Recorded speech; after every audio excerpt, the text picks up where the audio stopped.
जय हिंद। आइए समझते हैं हम बायोलॉजी के एक चैप्टर कोशिका के बारे में अध्ययन करते हैं। कोशिका का जो अध्ययन कहलेगा उसको हम बायोलॉजी में बोलते हैं, उसको हम बोलते हैं साइटोलॉजी बोलते हैं। कोशिका के बारे में जो अध्ययन करता है उसको हम साइटोलॉजी बोलते हैं। साइको का मतलब होता है पागल, साइटोलॉजी नहीं, हम बोलते हैं साइकोलॉजी। और एक साइको का मतलब होता है पागल और साइटोलॉजी अध्ययन, पागल और लॉजी का मतलब अध्ययन करना, पागलों का अध्ययन साइकोलॉजी कहलाता है। और उसी तरह कोशिका का अध्ययन साइटोलॉजी कहलाता है। जो सबसे पहले कोशिका का खोज किए थे 1665 ईस्वी में रॉबर्ट हुक साहब ने किए थे। यह रॉबर्ट हुक साहब ने पेड़ के एक छाल लेकर के उसको माइक्रोस्कोप से जूम करके देखा था, तो वो उन्हीं को बोला गया था ये कोशिका का जनक या खोज के बारे में।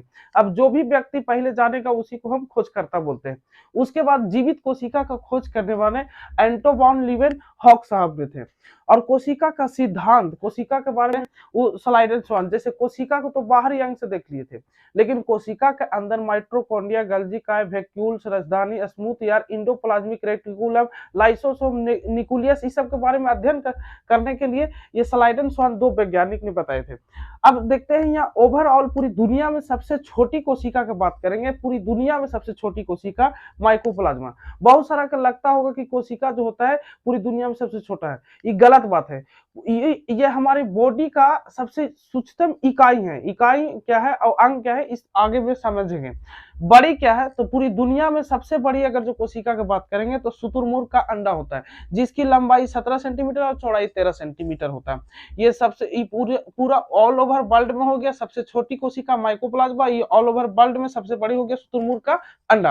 अब हम समझते हैं ह्यूमन यानी मानव में सबसे छोटी कोशिका की बात करेंगे तो सबसे छोटी कोशिका होता है पुरुष का स्पर्म, जिसको हम शुक्राणु बोलते हैं। और ये पुरुष का स्पर्म जो होता है मानव में सबसे छोटी होता है। अगर जो मानव में सबसे बड़ी कोशिका की बात करेंगे तो मानव में सबसे बड़ी जो होता है अंडाणु होता है, वो महिला का अंडाणु जिसको बोलते हैं। यहाँ हो गया बड़ी और छोटी मानव में। अब थोड़ा सा समझते हैं मानव में सबसे लंबी क्या होता है, तो मानवों में सबसे लंबी अगर जो कोशिका बोलेंगे तो ब्रेन का कोशिका होता है, जिसको न्यूरॉन बोलते हैं। अब ये देखिए सर, अभी बताए हैं अब छोटी और बड़ी, यहाँ हो गया लंबी। अब ये बड़ी और लंबी में क्या अंतर है, तो जैसे देखिए आपने बुर्ज खलीफा देखा होगा, तो सबसे क्या हो गया ऊंचा, और मुंबई का ताज होटल क्या हो गया लंबा में बना हुआ है। तो इस तरह से आप इसको आप समझ सकते हैं। तो ये हो गया छोटा बड़ा और ये हो गया लंबा। कोशिका विभाजन रहित कहाँ होता है, तो कोशिका विभाजन रहित न्यूरॉन का होता है। विभाजन रहित का मतलब होता है किसी कोशिका टूट फट करके फिर से नए का निर्माण नहीं करता है। इसलिए आप लोग को जाते होंगे गाड़ी उड़ी चला करके तो पुलिस रोकता होगा, बाबू हेमलेट तू पहन, लेकिन आप हेमलेट पहन भी नहीं करते हैं। ये इसलिए बताता है, आपको थमा थमा देता है, मामू हेमलेट पहन, लेकिन नहीं आपको पहनते हैं। आप अपने हीरो गोरी में ला ससुरा हेमलेट नहीं पहनेगा तो जाएगा थुराएगा, टान कुछ या माथा उथा फूटेगा। लेकिन अगर जो आपको हेमलेट पहनिएगा तो न्यूरॉन टिश्यू बचेगा, ब्रेन तो कम से कम बचेगा, बाकी अंगों में टूट फूट जाएगा तो उसको मरम्मत कर सकते हैं। तो ब्रेन में क्या होता है, विभाजन रहित कोशिका होता है। अब सबसे तेज विभाजन कहाँ होता है, तो ये सबसे तेज विभाजन जो होता है लीवर यानी यकृत में बनता है। यदि आपसे क्वेश्चन इस तरह से पूछेगा, बताइए कि कौन सा कोशिका जो होता है कट फट जाने पर फिर से रिन्यू हो सकता है, तो ये लीवर यानी यकृत में होता है। अब कोशिका के मेन अध्ययन के बारे में थोड़ा सा समझते हैं यहाँ से। जैसे देखिए आप यहाँ से समझिए सर, अभी तक ये समझ रहे थे पूरा सबसे बड़ा और सबसे छोटा लंबा, और इसके बारे में कोशिका को कौन खोज किया था इसके बारे में। अब यहाँ कोशिका का मेन अध्ययन यहाँ से चालू होता है। जैसे आप ईंट को एक साथ मिला दीजिएगा तो दीवार बनेगा। अब ईंट को एक साथ खाली मिलाइएगा तो दीवार तो नहीं बनेगा, लेकिन हाँ ईंट के साथ बालू छड़ी सीमेंट मिलाइएगा तो दीवार बन सकता है। लेकिन मान लीजिए कि ईंट को हम खाली मिलाते हैं तो दीवार बन जाएगा, और दीवार को बनाते हैं तो कमरा तैयार हो जाएगा। कमरा मतलब रूम हो गया, और रूम को एक साथ खूब मानी मिला देंगे तो घर बन जाएगा।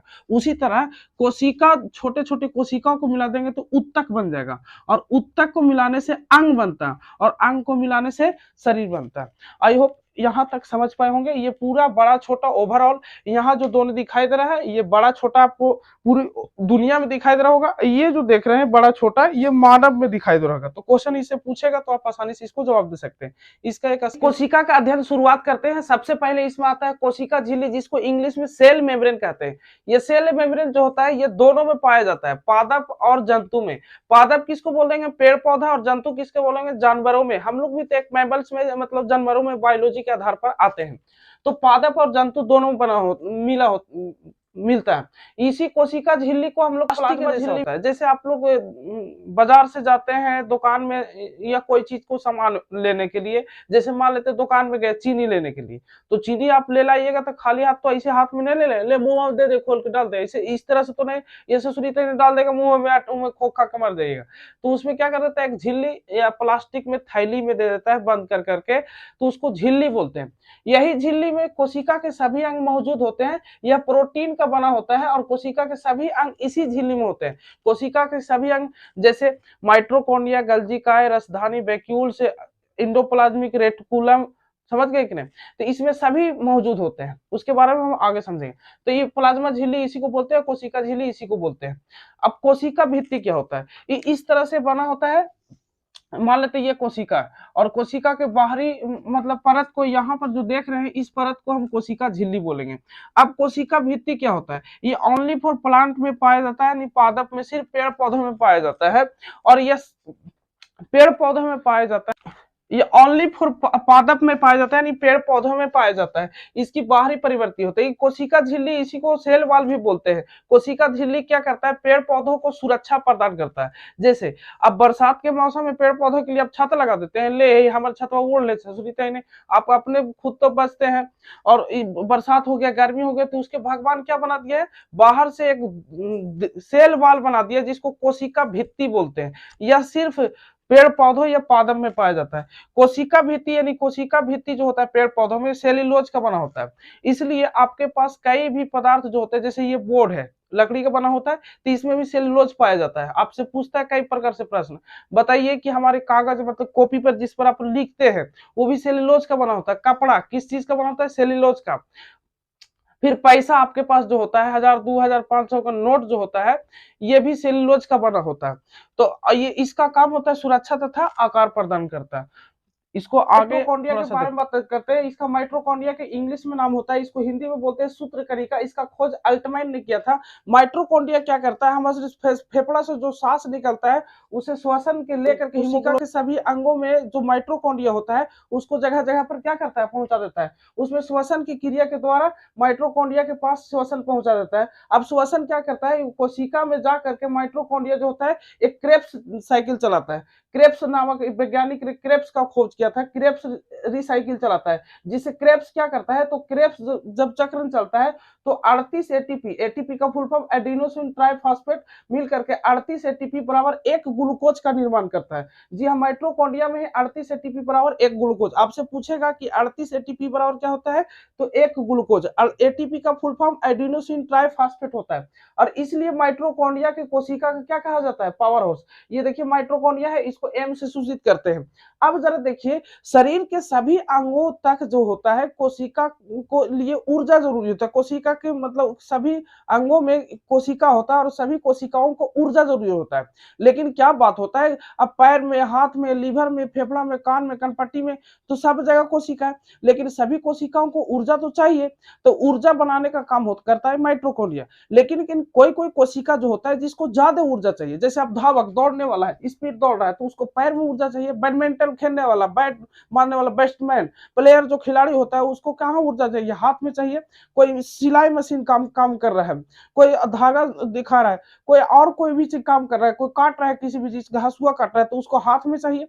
तो इस तरह से चीजों को मतलब कोशिका का ऊर्जा जो काम ज्यादा करता है, जैसे हम बोल रहे हैं तभी मुंह में क्या चाहिए, कोशिका के मुंह में, जीभ में हमको क्या चाहिए, ऊर्जा चाहिए।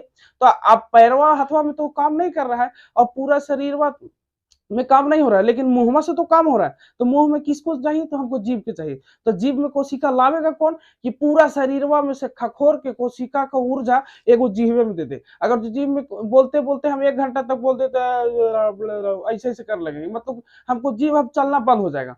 तो कोई तो आदमी चाहिए ना कि कोशिका को जहां जरूरी है उठा करके दे दो, ले तू ऊर्जा ले, नीचे से पैर में जरूरी है तो इधर से उठा करके ऊर्जा दे दे। तो वो काम कौन करता है, तो वह काम करता है कोशिका का ऊर्जा जो परिवहन का काम करता है वो गोल्जी ऑपरेटर करता है। ये गोल्जी ऑपरेटर को खोज किया था कैमिलो गोल्जी, इसी को इंग्लिश या हिंदी में गोल्जी बॉडी या गोल्जी ऑपरेटर बोलते हैं। इसका काम होता है परिवहन करना। जैसे शरीर के सभी अंगों तक कोशिका होता है, अब वो कोशिका में कोई अंग ज्यादा काम करता है, कोई कम काम कर देता है, लेकिन जिसको ऊर्जा की जरूरी होता है उसी को ऊर्जा प्रदान करना होता है। तो ये काम इसलिए करता है गोल्जी, कैमिलो गोल्जी बॉडी काम किया करता है कि जैसे अभी हमको मुंह में जरूरी जीभ को ऊर्जा है, तो पैरवा में से खखोर के पूरा ससुरा के ऊर्जा वो कहाँ दे देगा, जीभिया में, ताकि जीभ क्या करे और वर्क करे ज्यादा देर तक, ताकि थके नहीं। तो ये होता है परिवहन का काम। कोशिका में परिवहन का काम कौन करता है, गोल्जी बॉडी। और माइटोकॉन्ड्रियम क्रेब्स चलता है, जिसके कारण क्या बनता है 38 एटीपी पर आवर, एक ग्लूकोज। इसलिए कोशिका का पावर हाउस माइटोकॉन्ड्रिया को ही बोला जाता है। अब जरा देखिए, हमारे शरीर में आपको बोला जाता है कि 65 से 70% पानी होता है, लेकिन वो पानी स्टोर करके रखता है। देखो तो यहाँ पानी है, पानी स्टोर करके कहाँ रहता है, तो कोशिका में रहता है। अब कोशिका में कहाँ रहता है, तो वैक्यूल्स, वैक्यूल्स मतलब रसधानी। रसधानी में जो होता है 65 से 70% पानी स्टोर करके रख दिया जाता है। वो पानी इसलिए स्टोर करके रखा जाता है क्योंकि कोशिका में जीव द्रव और निकुलीय द्रव, फिर कोशिका द्रव, ये सब पाए जाते हैं, तो उसमें पानी की जरूरी होता है। अगर जो कोशिका में पानी की कमी हो जाएगा तो जिससे आपको प्यास लगना चालू हो जाता है। तो पानी स्टोर करके कौन रखता है, रसधानी। इसका काम होता है जल को संग्रहण करना, इसका काम होता है ऊर्जा को परिवहन करना, इसका काम होता है ऊर्जा बनाना, इसीलिए इसको कोशिका का पावर हाउस बोला जाता है। समझ गए कि नहीं। और माइटोकॉन्ड्रिया में के आंतरिक दीवारों को लिए रूप बोलते हैं। इसके बाद हम लोग समझते हैं कि प्रोटीन का निर्माण कहाँ होता है, स्मूथ ईयर क्या होता है, तब तक इसका एक अगला देखते हैं सेंट्रोसोम क्या होता है। इसी को हिंदी में ताराकाय कहते हैं। इसका खोज जो है बोरबारी नामक वैज्ञानिक ने किया था। ये सेंट्रोसोम का काम होता है कोशिका को तोड़ फोड़ करके बना देना, जैसे कोशिका का विभाजन करना। कोशिका का विभाजन इन द सेंस कहने का मतलब होता है कि एक कोशिका टूट करके दो नए कोशिकाओं में परिवर्तन हो जाना। कोशिका का टूटना का मतलब वो नहीं कि खत्म हो जाना, कोशिका का निर्माण हो जाना। ये सेंट्रोसोम जो होता है कोशिका का नए कोशिका का निर्माण होता है। जैसे कहों पर अगर जो आप गिर गए, चोट उट लग गया, तो उसमें कोशिका क्या होता है, कट जाता है या फट जाता है, तो उसको निर्माण करना ये कोशिका का विभाजन कर लेता है। ये पूरा निर्माण करता है। ये सेंट्रोसोम जो होता है ये पूरा फिर से कोशिका का निर्माण करता है। हमारे शरीर में सबसे ज्यादा कोशिका में अगर जो सेंट्रोसोम पाया जाता है तो ये लीवर में सबसे ज्यादा सेंट्रोसोम पाया जाता है। इसलिए वहां पर याद कीजिए, हम आपको बताए थे कि सबसे तेज विभाजन शरीर में कहाँ होता है मानव में, तो लीवर में। और ये यकृत में सेंट्रोसोम पाया जाता है। इसी के कारण आपसे परीक्षा में पूछता है कि बताइए शरीर में सबसे ज्यादा तेजी से विभाजन कहाँ होता है कोशिका, तो लीवर में। लीवर में सबसे तेजी से विभाजन होता है।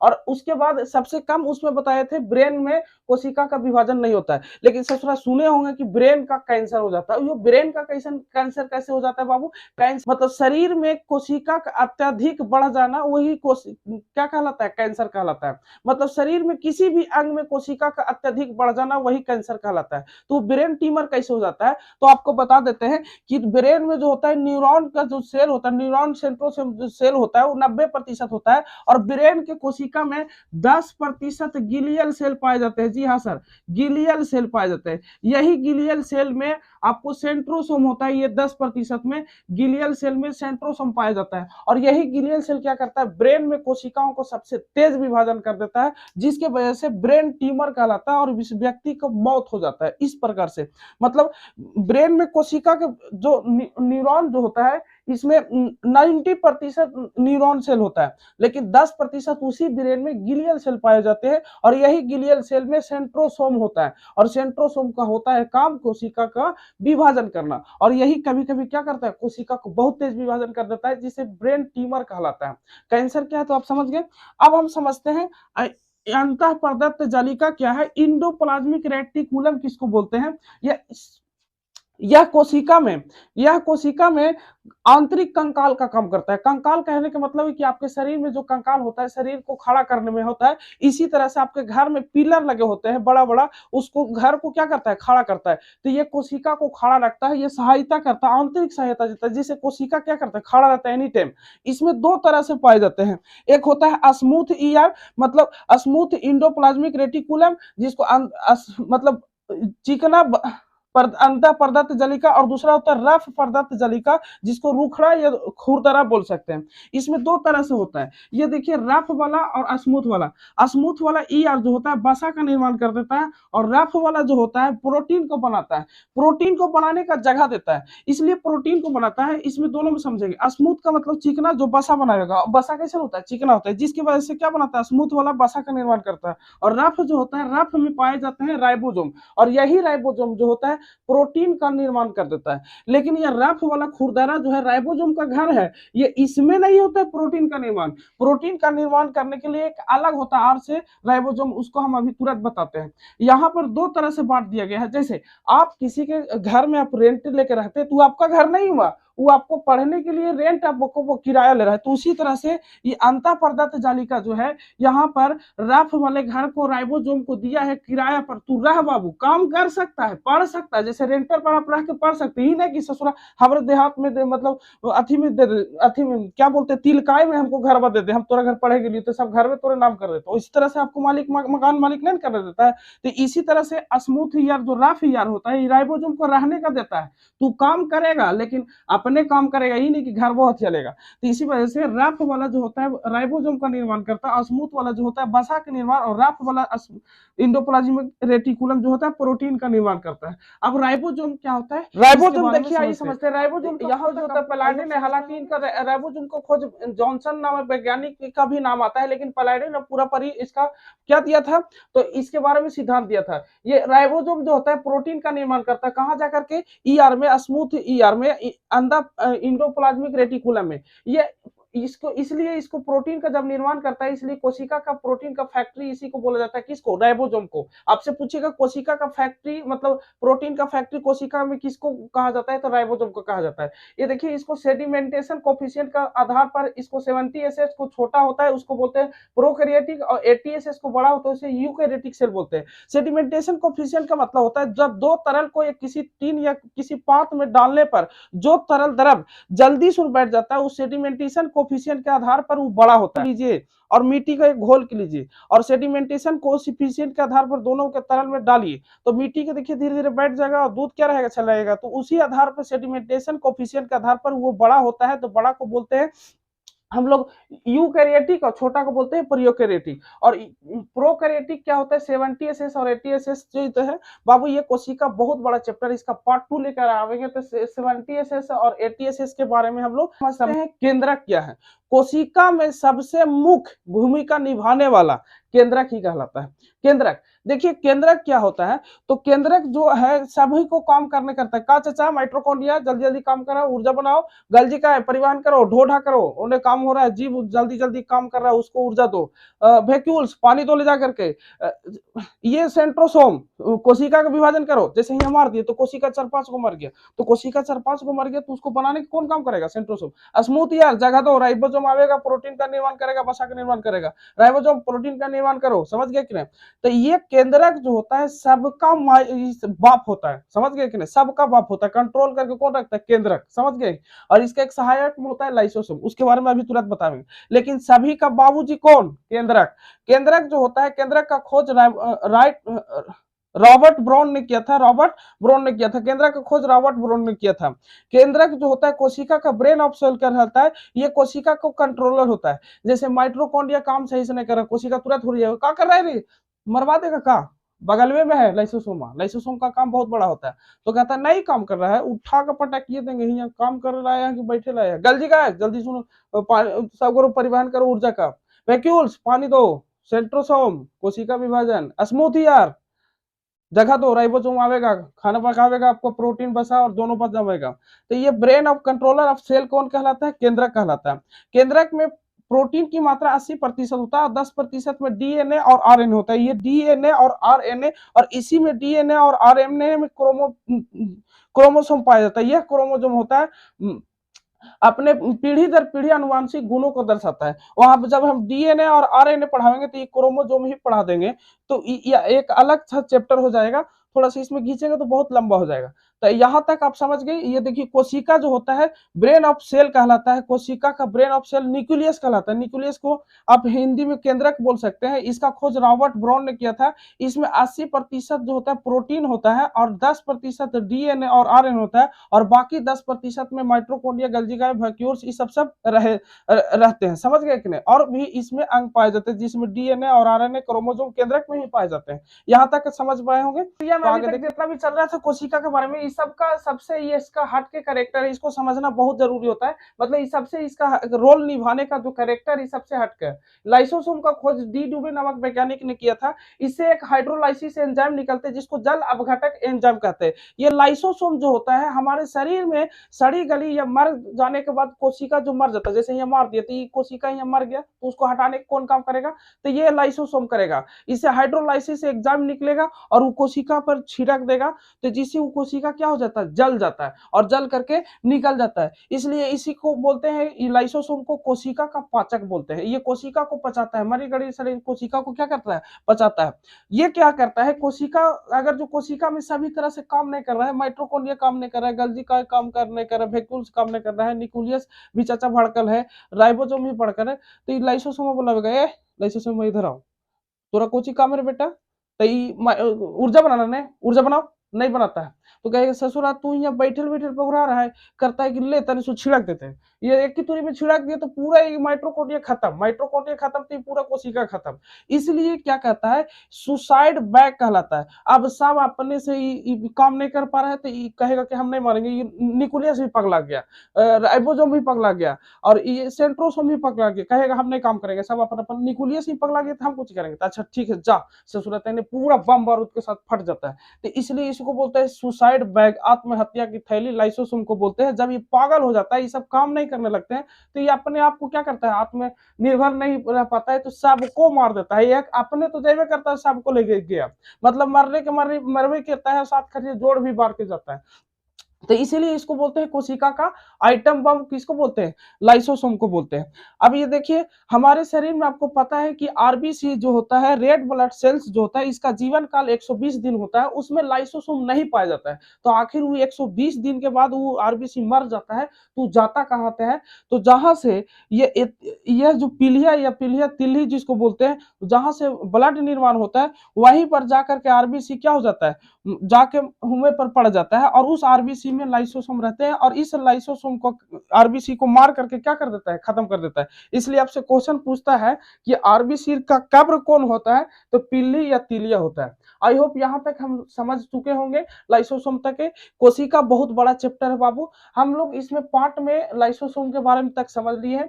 अब हम जंतु कोशिका और पादप कोशिका में अंतर समझेंगे, उसके बाद जीव द्रव और निकुलीय द्रव, कोशिका द्रव क्या होता है, इसके बारे में अगले की वीडियो में डाल देंगे। तब तक यहाँ तक एक स्क्रीनशॉट लीजिए, मिलते हैं अगली क्लास में, तब तक